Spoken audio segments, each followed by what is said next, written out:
નમસ્કાર વિદ્યાર્થી મિત્રો, ત્યારબાદ આપણે બીજા પ્રકરણમાં આગળ વધીએ તો આપણો ટોપિક છે 2.7 સાર્થક અંકો સિગ્નિફિકન્ટ ફિગર્સ. તો આપણે જોઈએ એમાં તો આપણે જે અવલોકન લેતા હોઈએ છીએ માપન, તો દરેક માપનમાં કાંઈક ને કાંઈક ત્રુટિ હોય છે. તેથી આપણે માપનને એવી રીતે દર્શાવવા જોઈએ કે જેથી માપનમાં શું થાય, સચોટતા આપણને સ્પષ્ટ રીતે થાય. તો સામાન્ય રીતે માપન એક સંખ્યા છે જેમાં ચોક્કસ એટલે કે વિશ્વસનીય અંકો અને પ્રથમ અચોક્કસ અંકોનો છે એમાં સમાવેશ થાય છે. આપણે કોઈ પણ ભૌતિક રાશિ છે એનું માપન દર્શાવતી સંખ્યામાં ચોકસાઈપૂર્વકના અંકો ઉપરાંત પ્રથમ અચોક્કસ છતાં અર્થપૂર્ણ એવા અંક સાથે લખાતી સંખ્યાને શું કહેવાય છે? સાર્થક સંખ્યા કહે છે. સાર્થક સંખ્યાના અંકોને શું કહેવાય છે? સાર્થક અંક કહે છે. સાર્થક સંખ્યાના અંકોને સાર્થક અંક કહે છે. કોઈ પણ સાર્થક સંખ્યામાં છેલ્લે એટલે કે જમણી તરફ રહેલો આવતો સાર્થક અંક અનિશ્ચિત અંક છે. સાર્થક અંકોની ઉપયોગિતા એ છે કે તેના લીધે બિનજરૂરી મોટી ગણતરી કરવાની આપણી મહેનત છે એ બચે છે. આપણે જોઈએ એક ઉદાહરણ આપ્યું છે કે સાદા લોલકનો આવર્તકાળ છે 1.62 સેકન્ડ છે. બરોબર છે. તો એમાં પહેલો અંક જે છે અંક 1 અને અંક 6 છે વિશ્વસનીય છે એટલે કે ચોક્કસ છે. જ્યારે 2 છે, કેટલા છે અહીંયા? આ 2, તો એ અંક 2 છે એ અચોક્કસ છે.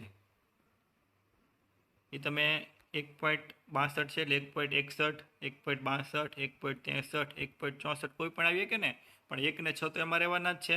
1.6 આ રીતે હોય, 1.61 લખો તમે, 1.62 લખો, 1.63 લખો, તો તમે જોઈ શકો છો કે આ બધામાં છે 1 અને 6.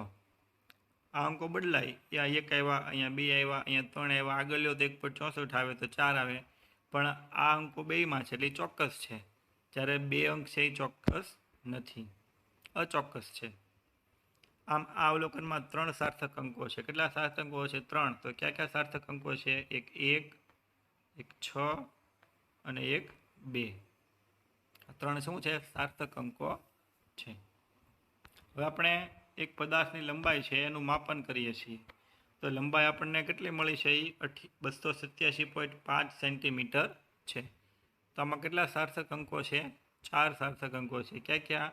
તો કે 2, 8, 2, 8, 7 અને 5. આ 4 સાર્થક અંકો છે. જેમાં 2, 8 અને 7 કેવા છે? ચોક્કસ છે. ત્યારે 5 કેવો છે? અચોક્કસ છે.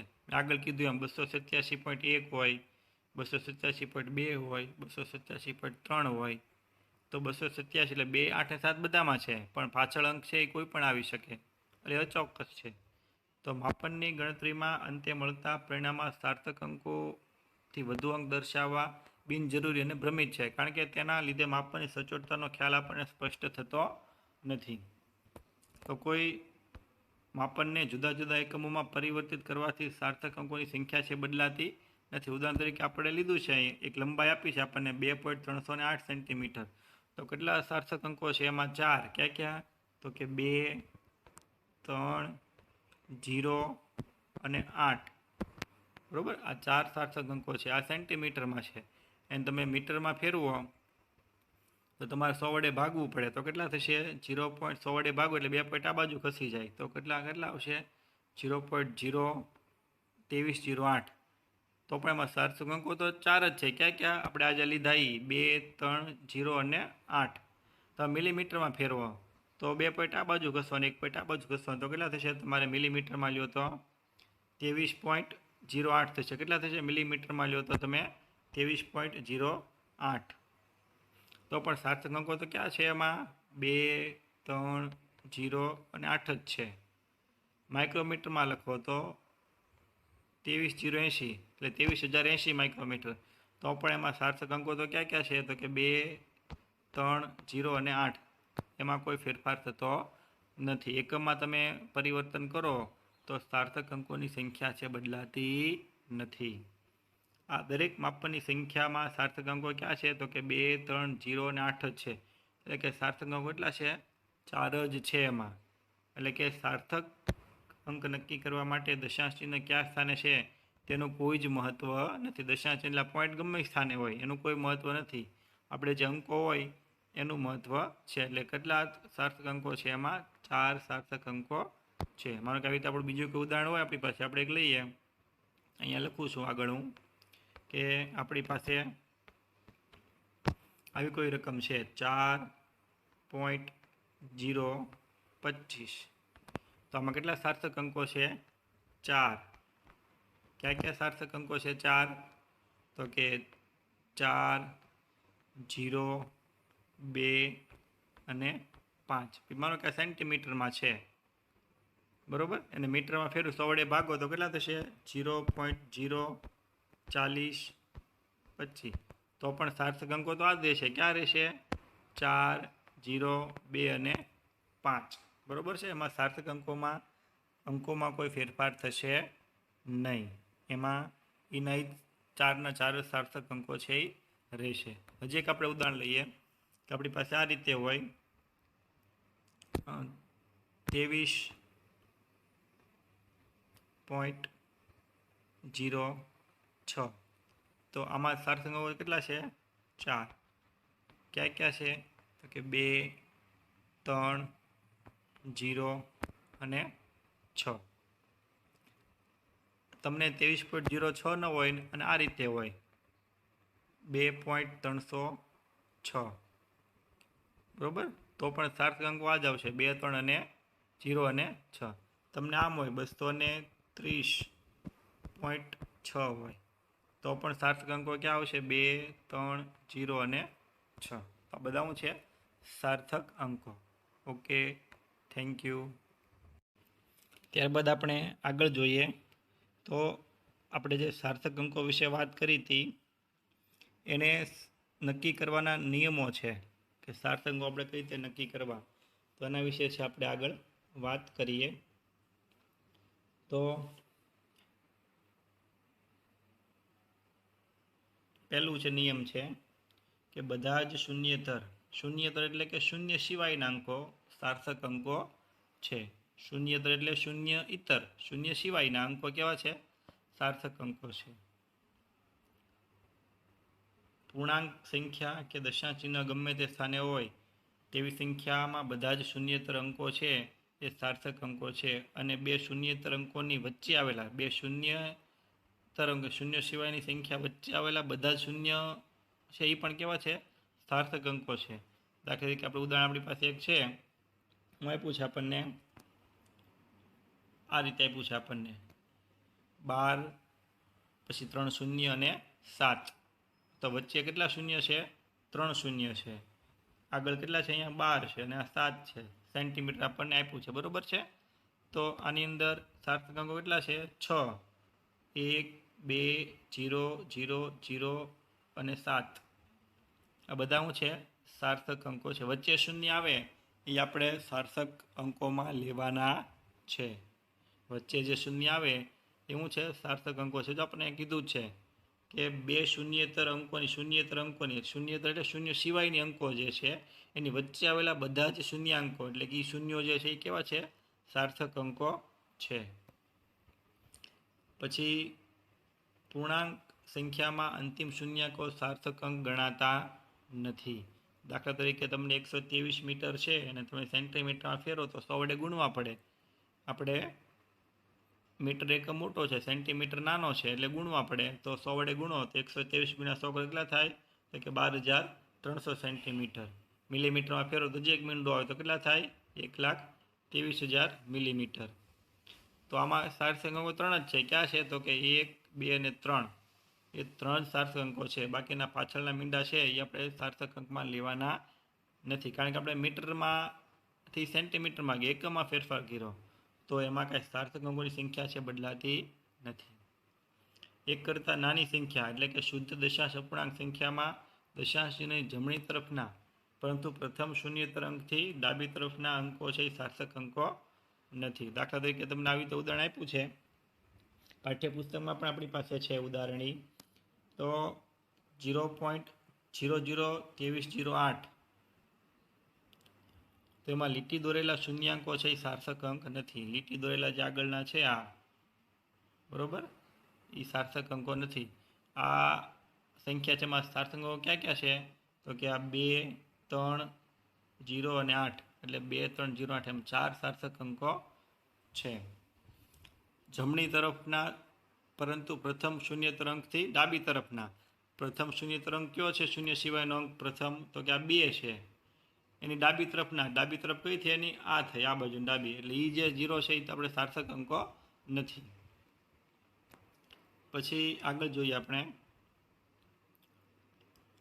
દશાંશ ચિહ્નવાળી સંખ્યામાં અંતિમ શૂન્ય તરંગ પછીના બધા જ શૂન્યાંકો છે એ સાર્થક અંકો છે. દાખલા તરીકે તમને 3.500 સેન્ટીમીટર છે, તેમાં 4 સાર્થક અંકો છે. કેટલા? તો કે 3, 5, 0 અને 0.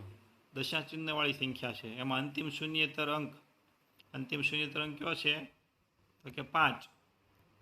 એની પછીના બધા જ શૂન્યાંકો છે એ સાર્થક અંકો છે. પછી તમને 0.06900 આપ્યું છે આ રીતે. એમાં પણ નીચે લીટી દોરેલી જે છે એ સિવાયના પહેલાં જે છે એ તમારે નથી લેવાના. પછીના જે શૂન્ય હોય એ સાર્થક અંકો છે, એટલે કે 6, 9, 0 અને 0 એમ 4 સાર્થક અંકો છે આની અંદર.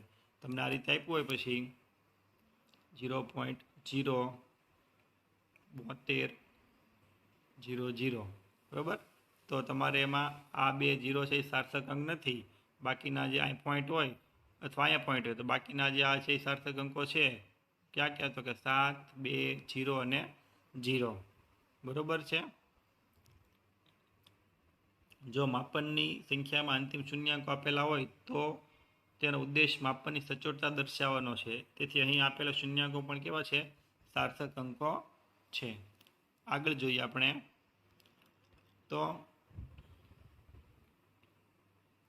સંખ્યામાં અંતિમ શૂન્યાંકો અને સાર્થક અંકો ગણવા કે નહીં તે બાબતે મૂંઝવણ થાય આપણને, બરાબર. તો પણ જો માપનની સંખ્યામાં અંતિમ શૂન્યાંકો આપેલા હોય તો તેનો ઉદ્દેશ માપનની સચોટતા દર્શાવે છે. તેથી તેને પણ સાર્થક અંકો તરીકે આપણે ગણવા જોઈએ. ઉદાહરણ તરીકે તમને આપ્યું છે 4.700 મીટર સેન્ટીમીટરમાં ફેરવો તો શું થાય? 100 વડે ગુણાય તો 470.0 સેન્ટીમીટર. મિલીમીટરમાં ફેરવો તો 4700 મિલીમીટર. કિલોમીટરમાં ફેરવો તો 1000 વડે ભાગવાના તો 0.004700 કિલોમીટર. તો આ દરેકમાં 4 સાર્થક અંકો છે એ ગણાય, બરોબર છે. ક્યાં ક્યાં? તો કે 4, 7, 0 અને 0 એ 4 સાર્થક અંકો છે ગણાય. પણ નિયમ 1માં દર્શાવ્યા અનુસાર દશાંશ ચિહ્ન પછીના તરતનો શૂન્ય સાર્થક અંકો ન ગણવાનો નિયમ છે અહીં રહે છે. એટલે કે માત્ર સંખ્યાના એકમ બદલવાથી સાર્થક અંકોની સંખ્યા બદલાતી નથી. આપણે એકમ બદલો ને, એકમ કયો બદલો? પહેલો એકમ કયો હતો? અહીંયા મીટર હતો, એમાંથી આપણે સેન્ટીમીટર લાવ્યા, પછી મિલીમીટર લાવ્યા અને પછી કિલોમીટર લાવ્યા. તો આપણે એકમ બદલવાથી સાર્થક અંકોની સંખ્યા બદલાતી નથી. ખાસ તમારે ધ્યાન રાખવાનું છે. સાર્થક અંકો નક્કી કરવા માટેનો શ્રેષ્ઠ ઉપાય એ છે કે માપનની સંખ્યાને વૈજ્ઞાનિક સંકેત 10ની ઘાત સ્વરૂપે એમાં દર્શાવવી જોઈએ. તો વૈજ્ઞાનિક પદ્ધતિમાં માપનની સંખ્યાના પ્રથમ આંક પછી દશાંશ ચિહ્ન મૂકીને તેને 10ની ઘાત વડે દર્શાવવામાં આપણે આવે છે. એટલે કે a ગુણ્યા b 10b ના સ્વરૂપમાં લખવામાં આવે છે, જ્યાં 1 થી 10 વચ્ચેની સંખ્યાને a વડે અને 10ના ઘાત જે છે અને 10ના ઘન અથવા ઋણ ઘાતાંકને આપણે b વડે દર્શાવવામાં આવે છે. ઉદાહરણ તરીકે તમને આપ્યું છે, આપણે અહીંયા જોઈએ તો તમને આપ્યું છે 246.35 કિલોગ્રામ. તેને વૈજ્ઞાનિક પદ્ધતિમાં લખવું હોય તમારે તો આપણે કઈ રીતે લખી શકાય? 2.4635 ગુણ્યા 10ની ઉપર 2. આ ગુણ્યા 10ની ઉપર 2 જે છે એટલે કેટલા કહેવાય? આ રીતે માનો કે 2.4635 ગુણ્યા 10ની ઉપર 2 એટલે ગુણ્યા 100 જ કહેવાય ને. 100 કરો તમે તો પોઈન્ટ ક્યાં બાજુ ખસે? અહીંયા અને અહીંયા ખસે. તો શું આવે? 246.35 જ આપણને મળે, આ જે હતું એ. અને તમારે ઘાત સ્વરૂપે લખવું હોય તો 2 પોઈન્ટ આ બાજુ ખસેવાના. જો પોઈન્ટ ક્યાં લઈ ગયા આપણે? 206 પછી પોઈન્ટ હતો એટલે આપણે 2 પછી લાવ્યા એટલે 6 અને 4 2 ખસ્યા તો 2.10 પર 2 ઘાત લખી નાખવાની. તો કોઈપણ માપનને દર્શાવવાની વૈજ્ઞાનિક સંકેત પદ્ધતિ એ આદર્શ પદ્ધતિ છે. પદ્ધતિમાં પણ સાર્થક અંકોના નિયમોનું પાલન કરવું પડે છે. કઈ રીતે? તો કે દશાંશ ચિહ્ન વગરની એકથી મોટી સંખ્યા માટે અંતિમ શૂન્યાંકો સાર્થક અંકો નથી. દશાંશ ચિહ્ન વગરની એકથી મોટી સંખ્યા હોય તો અંતિમ શૂન્યાંકો છે એ સાર્થક અંકો નથી. એમાં દશાંશ ચિહ્નવાળી સંખ્યા માટે અંતિમ શૂન્યાંકો સાર્થક અંકો છે. પછી એકથી નાની સંખ્યામાં રૂઢિગત રીતે દશાંશ ચિહ્નની ડાબી બાજુ આવેલા શૂન્યાંકો સાર્થક અંકો નથી, પરંતુ આવી સંખ્યામાં અંતમાં આપેલા શૂન્યાંકો છે પાછા સાર્થક અંક છે, જે આપણે આગળ જોઈ ગયા. ગુણાકારની ક્રિયામાં જો માપનનું મૂલ્ય દર્શાવતી સંખ્યા ન હોય પણ ચોક્કસ સંખ્યા હોય તો તેવી ચોક્કસ સંખ્યાના સાર્થક અંકો અનંત હોય છે. દાખલા તરીકે આપણને r બરાબર d/2 અથવા s બરાબર 2πr આવું છે, ગણિતના સૂત્રો છે. ત્રિજ્યા એટલે શું થાય? વ્યાસ ભાગ્યા 2. પછી ક્ષેત્રફળ તો કે 2πr વર્તુળનું. તો 2 એ ચોક્કસ સંખ્યા છે. આમાં આ 2 ચોક્કસ સંખ્યા છે, અહીંયા 2 ચોક્કસ સંખ્યા છે. d એટલે વ્યાસ, r એટલે ત્રિજ્યા, s એટલે પરિઘ છે. તેથી જરૂરિયાત મુજબ આપણે 2.0, 2.00 અથવા તો 2.000 આપણે છે એ લખી શકાય છે. એમાં બીજા ઉદાહરણમાં આવર્તકાળ હોય t બરાબર t/n તેમ સંખ્યા છે પરિભ્રમણની સંખ્યા. ભાગાકારની ક્રિયામાં પણ જો ભાજ્ય એ માપનની સંખ્યા ન હોય પણ ચોક્કસ સંખ્યા હોય તો તેના માટે પણ અનંત સાર્થક અંકો છે આપણે ઉપર મુજબ છે એ લેવાના હોય છે. તો આ રીતે આપણે સાર્થક અંકો નક્કી કરવાના આ બધા નિયમો છે એ તમારે યાદ રાખવાના છે. ઉદાહરણ રૂપે તમે યાદ રાખશો તો તમને સરળતાથી છે એ યાદ રહી જશે. Thank you. નમસ્કાર વિદ્યાર્થી મિત્રો. ત્યારબાદ આપણે બીજા ચેપ્ટરમાં જે સાર્થક અંકોની વાત કરતા હતા તેના નિયમોની બધું આપણે જોયું. એમાં આગળ બીજા નિયમો છે એમાં વિશે આપણે છે અભ્યાસ કરીએ. તો આપણે એનું સન્નિકટ આશરા પડતું મૂલ્ય શા માટે લેવું પડતું હોય છે એના નિયમો આપણે જોવાના છે. અથવા તો આપણે પરિણામ છેલ્લે મેળવી દાખલામાં તો રાઉન્ડ ઓફ કરવાના જે નિયમો છે એ આપણે જોવાના છે. તો ભૌતિક રાશિના માપનમાં મૂલ્યોના સન્નિકટ મૂલ્ય સાથેની ગણતરીનું પરિણામ મૂળ મૂલ્યના માપનમાં રહેલી અનિશ્ચિતતા દર્શાવતી હોવી જોઈએ. મૂળ મૂલ્ય આપણે જે માપ્યું એમાં થોડો ફેરફાર આવે, અનિશ્ચિતતા હોય. તો આ જે આપણે માપેલું મૂલ્ય છે એના પર આધારિત પરિણામ મૂળ માપેલા મૂલ્યો કરતાં વધારે ચોકસાઈવાળું હોવું જોઈએ નહીં. તેથી અંતિમ પરિણામમાં મૂળ મૂલ્યોના સાર્થક અંકો કરતાં વધુ સાર્થક અંકો હોવા જોઈએ નહીં. એમાં આપણું જે મૂળ આપણે આપ્યા હોય ગણતરીમાં રકમમાં એની કરતાં જવાબમાં છે વધારે સાર્થક અંકો આપણે લેવાના નથી. આપણે જોઈએ આગળ તો શું છે એમાં કે આપણી પાસે કોઈ સાર્થક સંખ્યા છે, સાર્થક સંખ્યા એમાંથી આપણે જે અંક કાઢી નાખવાનો હોય એ અંક છે 5 કરતાં નાનો હોય. યાદ રાખજો બરાબર. એ અંક કેવો હોય? 5 કરતાં નાનો હોય તો તે અંક અને ત્યાર પછીના અંકો સીધે સીધા કાઢી નાખવા અને તે પૂર્વે પહેલાંના અંકમાં કોઈ ફેરફાર કરવો નહીં. દાખલા તરીકે તમને આપ્યું છે 2.753. તો એમાં કેટલા સાર્થક અંકો છે? 4. ક્યાં ક્યાં? તો કે 2, 7, 5 અને 3. આપણે એને 3 સાર્થક અંકો સુધી રાઉન્ડ ઓફ એટલે આપણે ખાલી 3 જ સાર્થક અંકો લેવાના છે. તો છેલ્લો આપણે ન લઈએ તો શું આવશે? સન્નિકટ મૂલ્ય નજીકનું 3 ન લઈએ તો કેટલા આવશે? તો કે 2.75. તો કેટલા આવશે? 2.75. બરોબર છે. કારણ કે છેલ્લો અંક આપણે કાઢી નાખવો છે તગડો, એ 5 કરતાં નાનો છે તો આપણે આ અંકમાં કોઈ ફેરફાર કરવાનો નથી. 2.75 એમના મૂકી દેવાના છે. હવે જો આપણે જે સાર્થક અંક કાઢી નાખવો હોય એ અંક છે 5 કરતાં કેવો હોય? મોટો હોય.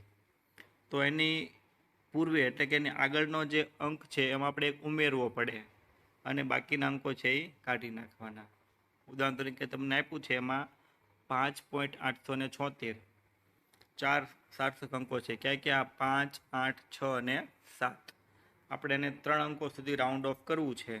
3 સાર્થક અંકો આપણે લેવા છે તો શું લખાશે? 5.87. શું કામ? કારણ કે આપણે આ 7 જે કાઢી નાખવો છે આ એ 7 છે 5 કરતાં મોટો છે એટલે એની આગળનો અંક કેટલો છે? આ 6. એ 6માં એક ઉમેરવાનો તો કેટલા થાય? 7 થશે.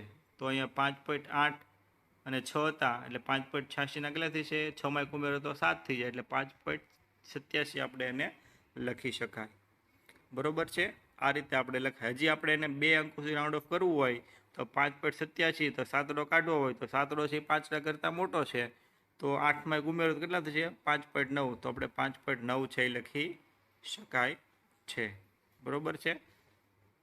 આ રીતે આપણી પાસે એક ઉદાહરણ તમને લઉં હજી હું વધારે આપણે જોઈએ તો આ રીતે આપણી પાસે હોય 2.342 અને આપણે રાઉન્ડ ઓફ કરવું છે 3 સાર્થક અંકો સુધી તો આપણે આ જે છે એ નથી લખવા તો શું આવશે? 2.34. શું કામ? કારણ કે આ 2 છે 5 કરતાં નાના છે એટલે આપણે એમાં કોઈ ફેરફાર કરવાનો રહેતો નથી. પણ આપણી પાસે આમ હોય 2.346 2.342 છે ને બદલે 2.346 આવું હોય તો એને રાઉન્ડ ઓફ કરવું હોય તો શું લખી શકાય? 2.35. શું કામ? કારણ કે આ 6 જ આપણે કાઢી નાખવા છે એ 5 કરતાં મોટા છે તો આ 4 માં 1 ઉમેરો પડે. 4 માં 1 ઉમેરો કેટલા થશે? 5. એટલે આપણે કેટલા લખ્યા અહીંયા? 5. એટલે શું જવાબ આવશે? 2.35. આ રીતે આપણે રાઉન્ડ ઓફ કરવાનું છે. બરોબર? આગળ જોઈએ આપણે તો હવે જો આપેલી સાર્થક સંખ્યામાંથી જે અંક કાઢી નાખવાનો હોય તે અંક 5 જ હોય. આપણે જોયું 5 કરતાં નાનો હોય અથવા તો 5 કરતાં મોટો પણ અંક 5 જ હોય તો અને જ્યારે તે અંકની પૂર્વે પહેલાંનો અંક એકી હોય તો એમાં ઉમેરવો અને અંક પૂર્વે પહેલાંનો અંક બેકી હોય તો તે બેકી સંખ્યા છે એ આમનામ રહેવા દેવાની છે. કઈ રીતે આપણે જોઈએ તો તમને આમ આપ્યું છે 2.745 તો આપણે કીધું 5 જ હોય 5 કરતાં મોટોય નથી અને 5 કરતાં નાનો નથી 5 છે તો આપણે 3 સાર્થકનો રાઉન્ડ ઓફ કરવું હોય એને તો શું લખવાનું?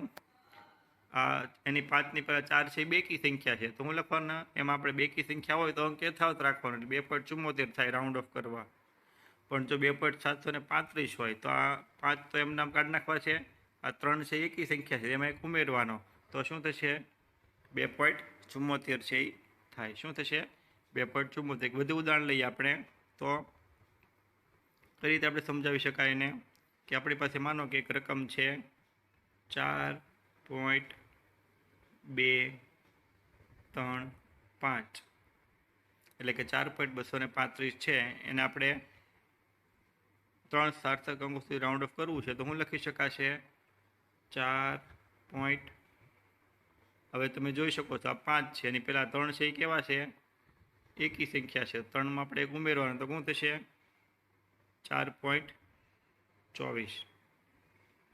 પણ તમારી પાસે આમ હોય 4.265 265 4.265 5 આપણે કાઢી નાખવા છે આ. બરોબર? તો 4.26 જ આવશે. શું કામ? કારણ કે 6 છે એ કેવા છે? બેકી સંખ્યા છે એટલે એમાં આપણે કોઈ ફેરફાર કરવાનો રહેતો નથી તો શું આવશે? 4.26. ક્યારે કે 5 જ હોય છેલ્લે તોની વાત છે. બરોબર? બાકી આપણે આગળ જે નિયમ લીધા એનો આપણે ઉપયોગ છે એમાં કરવાનો છે. Okay, thank you.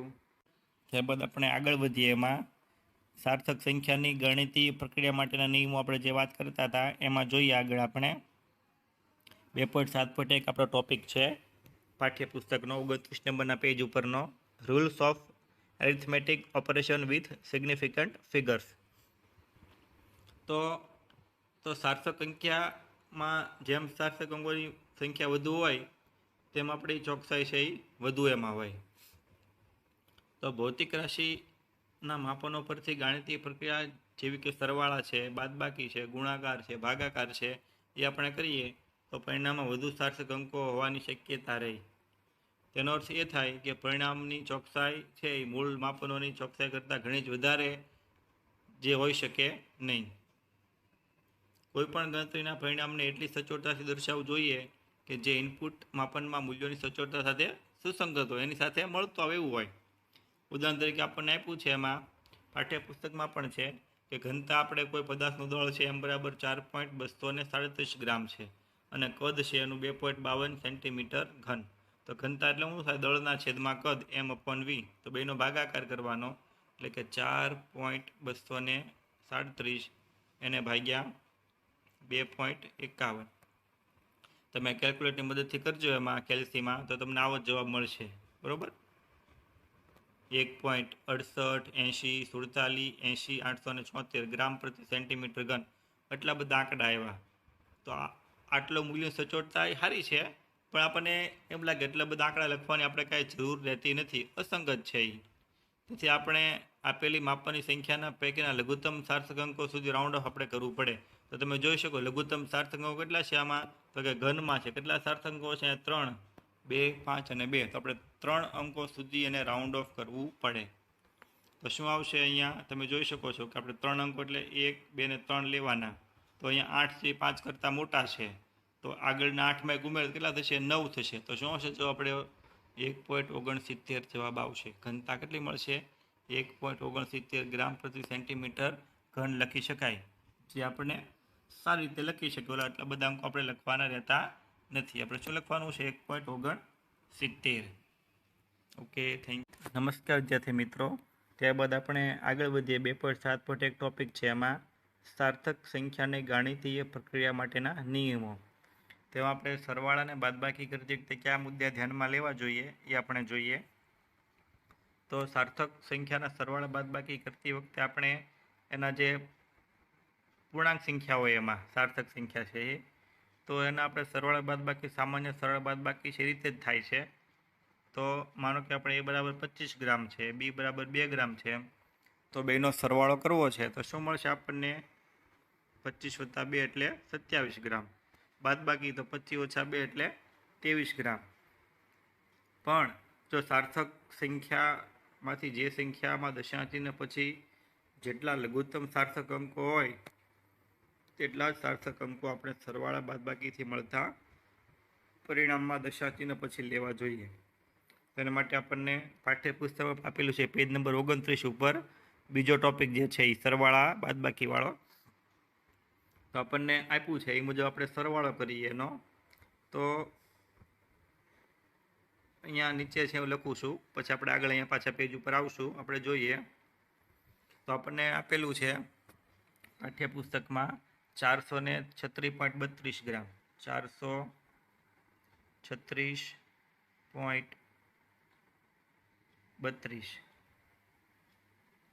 પછી છે 227.2. આપણે પોઈન્ટ નીચે પોઈન્ટ મૂકવાનો કે 227.2 અને 0.301 એટલે 0.301.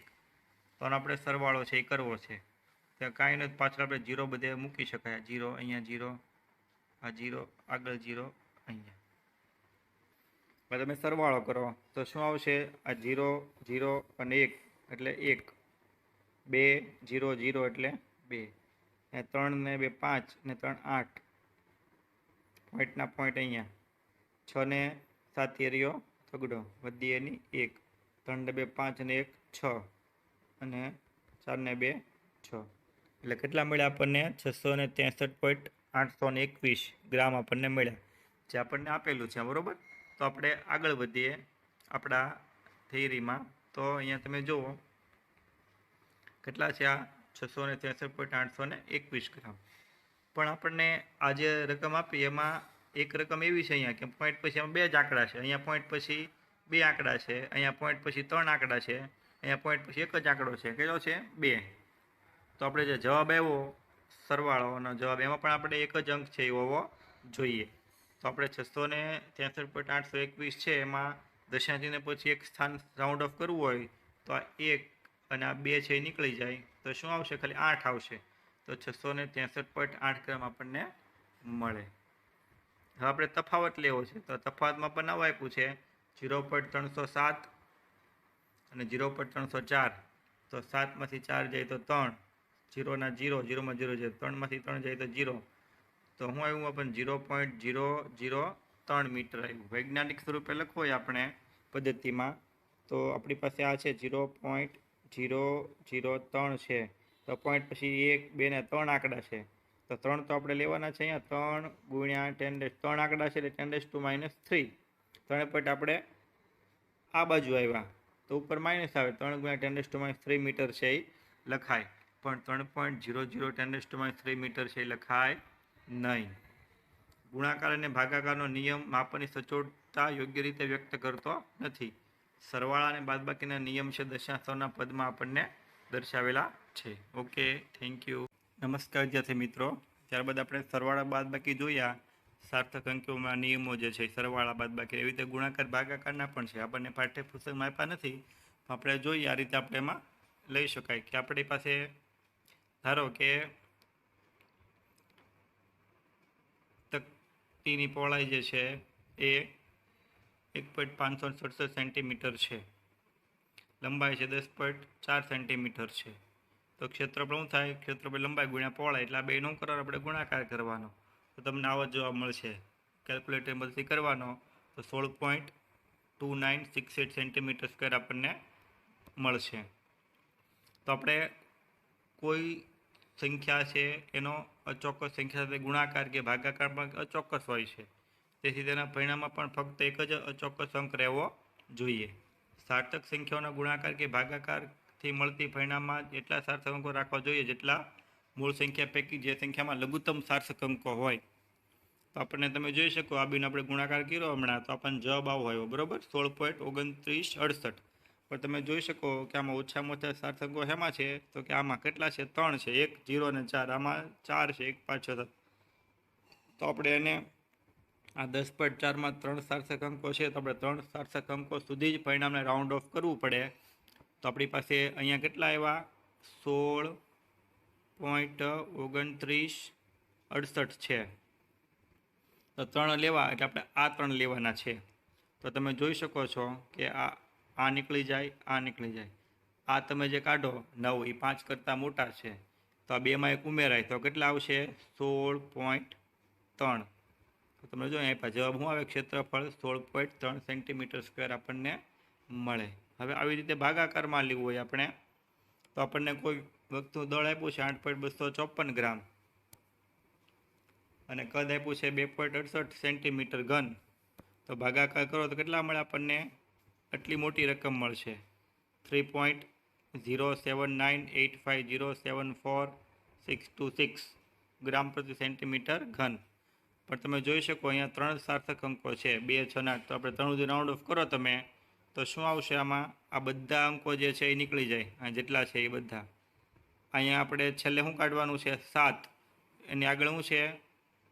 છેલ્લે આપણે 9 કાઢવાના છે, એ 5 કરતાં મોટા છે, તો 9 કાઢો તો 7 ઉમેર કેટલા થશે? 7 ને 8, એટલે જવાબ શું આવશે? આપણી પાસે આવશે 3.08 છે આપણને મળશે. શું મળશે આપણને? પદાર્થની ઘનતા 3.08 છે એ આપણને મળે. Okay, thank you. નમસ્કાર વિદ્યાર્થી મિત્રો. ત્યારબાદ આપણે સાર્થક અંકોમાં આગળ વાત કરીએ તો આપણો ટોપિક છે 2.7.3 અંકગણિતીય ગણતરીના પરિણામો અનિશ્ચિતતા નક્કી કરવાના નિયમો. તો આપણે જોઈએ એમાં, તો આપણને એમાં એક પાતળી લંબચોરસ તકતીની લંબાઈ આપેલી છે L બરાબર 16.2 સેન્ટીમીટર અને પહોળાઈ આપેલી છે 10.1 સેન્ટીમીટર. મીટર પટ્ટીનું લઘુત્તમ માપ આપણને ખબર છે, આપણે જે કંપાસમાં રાખીએ છીએ મીટર પટ્ટી, એનું ઓછામાં ઓછું માપ છે લઘુત્તમ એ 0.1 સેન્ટીમીટરથી માપી શકે. તેથી માપનમાં નિરપેક્ષ ત્રુટિ કેટલી છે? 0.1 સેન્ટીમીટર હોય. તેથી લંબાઈ અને પહોળાઈ, તો લંબાઈ એટલે 16.2 ± 0.1 સેન્ટીમીટર અને પહોળાઈ 10.1 છે, એટલે 10.1 ± 0.1 સેન્ટીમીટર આપણે એને લખી શકીએ. હવે ક્ષેત્રફળ એટલે શું થાય? ખબર છે આપણે, લંબાઈ ગુણ્યા પહોળાઈ એટલે L ગુણ્યા B. તો 16.2 અને ગુણ્યા 10.1 તો કેટલા થશે? બેનો ગુણાકાર 163.62 સેન્ટીમીટર ગુણ્યા સેન્ટીમીટર આવે એટલે એનો વર્ગ, સેન્ટીમીટર સ્ક્વેર. હવે આપણે પ્રતિશત ત્રુટિ લઈએ એમાં, તો ડેલ્ટા A upon A એને ગુણ્યા 100%, બરાબર. આના ઉપરથી આપણે લેવાનું છે આ, તો A એટલે ડેલ્ટા A upon A, પ્રતિશત એટલે 100%, 100 વડે ગુણવાનું. પછી L છે તો ડેલ્ટા L upon L એને ગુણ્યા 100% પ્લસ બી છે તો ડેલ્ટા બી અપોન બી અને ગુણ્યા 100%. તો આગળ એમાં મૂલ્ય મૂકતા જઈએ આપણે. ડેલ્ટા એમ નામ એ આપણે કેટલા મેળવ્યા અહીંયા 163.62. તો અહીંયા આપણે મૂક્યા કિંમત, આ એની કિંમત અહીંયા મૂકી, બરોબર. એને ગુણ્યા 100%. ડેલ્ટા એલ કેટલા છે તો કે 0.1. એલ કેટલા છે રકમમાં આપણને ઓલા 16.2. ડેલ્ટા બી છે 0.1 અને બી કેટલા છે 10.1. તો હવે આ બધાનું તમારે કેલ્ક્યુલેટરની મદદથી ગણતરી કરવાની છે. એટલે કે તમારે શું કરવાનું, તો આ 0.1 એને ગુણ્યા 100 કરવાના, એને ભાગ્યા 16.2, અથવા તો તમે 0.1 એને ભાગ્યા 16.2 કરો, એને તમે 100 વડે ગુણી નાખો તો એકનો જવાબ જ મળશે. તો એ કેટલો આવશે 0.617. એવી રીતે આ 0.1 એને ભાગ્યા 10.1 કરો, એને 100 વડે ગુણો તો કેટલા આવશે 0.99. હવે આને સાર્થક અંકોમાં આપણે લખવું હોય તો અહીંયા 7 અને 1 નીકળી જાય એટલે કેટલા આવશે 6. 1 સુધી જ આવશે સાર્થક અંક. એટલે આનું 0.99 લગભગ કેટલા કહેવાય 1 કહેવાય, કારણ કે 9 છે એ 5 કરતાં મોટા, તો 0માં 1 ઉમેરો તો કેટલા છે 1 થઈ જાય. તો 1 ગુણ્યા 1 વત્તા 0.6 એટલે કેટલા આવશે 1.6% આપણને મળે. એટલે કે ડેલ્ટા એ બરાબર 1.6 અને ગુણ્યા 163.32 અને ભાગ્યા 100. તો તમે સાદુરૂપ આપો તો તમને 2.61792 મળશે. એટલે કેટલું કહેવાય 2.6. એટલે લંબચોરસ તકતીનું ક્ષેત્રફળ એ ± ડી એ એટલે કે 163.62 ± 2.6. સાર્થક અંકોની દ્રષ્ટિએ આપણે ક્ષેત્રફળ લખવું હોય તો લગભગ કેટલું કહેવાય, આ 6 છે 5 કરતાં મોટા, તો 2માં 1 ઉમેરી દેવામાં તો કેટલા થાય 3 થઈ જાય. એટલે 164 ± 3%. આ કેટલા થઈ જાય 6 છે 5 કરતાં મોટા, 163 ને 164 થઈ જશે. એટલે આ રીતે આપણે એને લખી શકાય. એટલે કે લંબચોરસ તકતીના ક્ષેત્રફળની ગણતરીમાં અનિશ્ચિતતા અથવા ત્રુટિ કેટલી આવશે 3 સેન્ટીમીટર સ્ક્વેર. એમાં પછી આપણે આગળ બીજું તમને આપેલું છે કે ભાઈ જો કોઈ પ્રાયોગિક મૂલ્યોનો ગણ n સાર્થક અંકો સુધી દર્શાવેલ હોય તો આ મૂલ્યોમાં સંયોજનથી મળતા પરિણામમાં પણ n સાર્થક અંકો જ આપણે માન્ય છે. તેમ છતાં જો પ્રાયોગિક મૂલ્યોની સંખ્યા ઘટાડવામાં આવે તો સાર્થક અંકોની સંખ્યા છે ઘટાડી શકાય. દાખલા તરીકે આપણે આપ્યું છે કે 12.9 ગ્રામ એમાંથી 7.06 ગ્રામ બાદ કરો. એની બાદબાકી તમારે કેલ્શિયમની મદદથી કરવાની છે. તો તમને શું મળશે 5.84 ગ્રામ મળશે. તો બંનેમાં સાર્થક અંકો કેટલા છે 3 જ છે. અહીંયા 3 છે 1, 2 અને 9, અહીંયા 7, 0 અને 6. પણ સરવાળા બાદબાકીની ક્રિયામાં સંખ્યામાં સાર્થક અંકો નહીં પણ દશાંશ ચિહ્ન પછીના અંકો ધ્યાનમાં લેવામાં આવે છે. તેથી બાદબાકીમાં આપણે શું લખીએ, અહીંયા તમે જોઈ શકો તો દશાંશ ચિહ્ન પછી એક જ અંક છે અહીંયા 9, તો આપણે આને પછી એક જ અંક લખવાનો. 4 છે 5 કરતાં નાના છે તો આપણે 8માં કાંઈ ફેરફાર કરવાનો નહીં, તો શું આવશે 5.8 ગ્રામ આપણે એને લખવાનું. ત્યારબાદ ત્રીજું આપેલું છે એમાં તો સાર્થક સંખ્યાના મૂલ્યમાં અંકો સહિત દર્શાવેલા સાપેક્ષ ત્રુટિ માત્ર n પર આધારિત નથી પરંતુ તે સંખ્યા પર પણ આધારિત છે. દાખલા તરીકે m બરાબર 10.2 નથી હો, આપણને 1.02 છે. જો અહીંયા આપેલું છે 1.02, એમાં ભૂલ છે. અહીંયા શું લેવાનું છે આપણે 1.02 ગ્રામ. પાઠ્યપુસ્તકમાં પણ તમને 1.02 ગ્રામ જ આપેલું છે. દ્રવ્યમાનમાં માપનમાં ચોકસાઈ છે એ ±0.01 ગ્રામ છે. તો આપણે લઈએ એમાં 1.02 ગ્રામમાં પ્રતિશત ત્રુટિ, તો ડેલ્ટા એમ અપોન એમ એને ગુણ્યા 100%. આપણે જે આગળ લઈએ છીએ એમ જ છે. તો ડેલ્ટા એમ કેટલું છે આ 0.01, એમ કેટલું છે તો કે 1.02, તો 1.02 એને ગુણ્યા 100. તો આ બેનો તમે ભાગાકાર કરો અને એને તમે 100 વડે ગુણો, અથવા તો આ બેનો ગુણાકાર કરો. જો તો 1 આવ્યો એને 1.02 વડે ભાગો તો તમને શું આવ્યું 0.980 342. એટલે લગભગ કેટલા કહેવાય 1 જેટલા. જો લગભગ લખ્યા, નિશાન એની છે આવી આવે એ લગભગ બરાબર નિયરલી અબાઉટ 1% જેટલું આપણને મળ્યું. અને આપણે બીજું એક ઉદાહરણ લઈએ તો બીજા માપનમાં 9.89 ગ્રામમાં ચોકસાઈ 0.01 ગ્રામ છે. તો એમાં પણ આ રીતે 0.01 છે એને છેદમાં 9.89 એને ગુણ્યા 100 કરો તો તમને કેટલા મળશે 0.1% છે એ મળે. તો બહુપદીય ગણતરીમાં લઘુત્તમ સચોટ માપનના અંક કરતાં દરેક માપનમાં એક સાર્થક અંક વધારે રાખી અને મધ્યવર્તી પરિણામોની ગણતરી કરવી જોઈએ. આમ ન કરવાથી રાઉન્ડ ઓફમાં હું આપણે ત્રુટિ ઉદ્ભવે. ઉદાહરણ તરીકે 9.58 વ્યસ્ત સાર્થક અંકની દ્રષ્ટિએ લખો તો આપણને આનો વ્યસ્ત લખવાનો છે 9.58. વ્યસ્ત એટલે ઉલટી જાય એટલે 1/7 કેટલા થઈ જાય 9.58. તો આ તમે ભાગાકાર કરો તમને કેટલા મળે? આ જે અહીંયા આપણે આવું મળ્યું 0.10438413. બરોબર. તો આ જે પરિણામ છે ને આપણે અહીંયા કેટલા 3 અંક છે, તો 3 અંક સુધી રાઉન્ડ ઓફ કરો તો તમને શું મળશે? એમાં 0.104 મળશે. બાકીના અંક લેવાના નહીં આ બધા. બરાબર. અહીંયાથી અંક છે એ નહીં લેવાના, 3 અંક લેવાના, તો 0.104 મળે. પણ જો આપણે 0.104નો વ્યસ્ત છે એ 3 અંકો સુધી કરીએ તો પછી આપણને કેટલો મળે? આનો તમે વ્યસ્ત કરી જોજો તો કેટલા મળશે? 9.62 મળશે. અને 0.1044નો વ્યસ્ત લઈએ તો આપણને કેટલા મળે? 9.58 મળે. બરાબર. એટલે એમાં ફેરફાર આવ્યો. એટલે હું કીધું છે આપણને રાઉન્ડ ઓફમાં ત્રુટિ ઉદ્ભવે છે. જો આપણે આનું 3 રાઉન્ડ ઓફ 9.58 હતું એનું વ્યસ્ત કરીએ અને 3 અંકો રાઉન્ડ ઓફ કરીએ તો 0.104 મળે. તો જો એનો પાછો વ્યસ્ત તમે કરો તો તમને 9.62 મળે. તમે 0.1044 લ્યો તો તમને 9.58 મળે. એટલે કે લઘુત્તમ સચોટ માપનમાં અંકોની સાપેક્ષ પરિણામમાં એક અંક વધુ રાખવો જોઈએ કે જેથી રાઉન્ડ ઓફ પ્રક્રિયામાં વધારાની ત્રુટિ છે આપણે એમાં નિવારી શકીએ. એટલા માટે. Okay, thank you.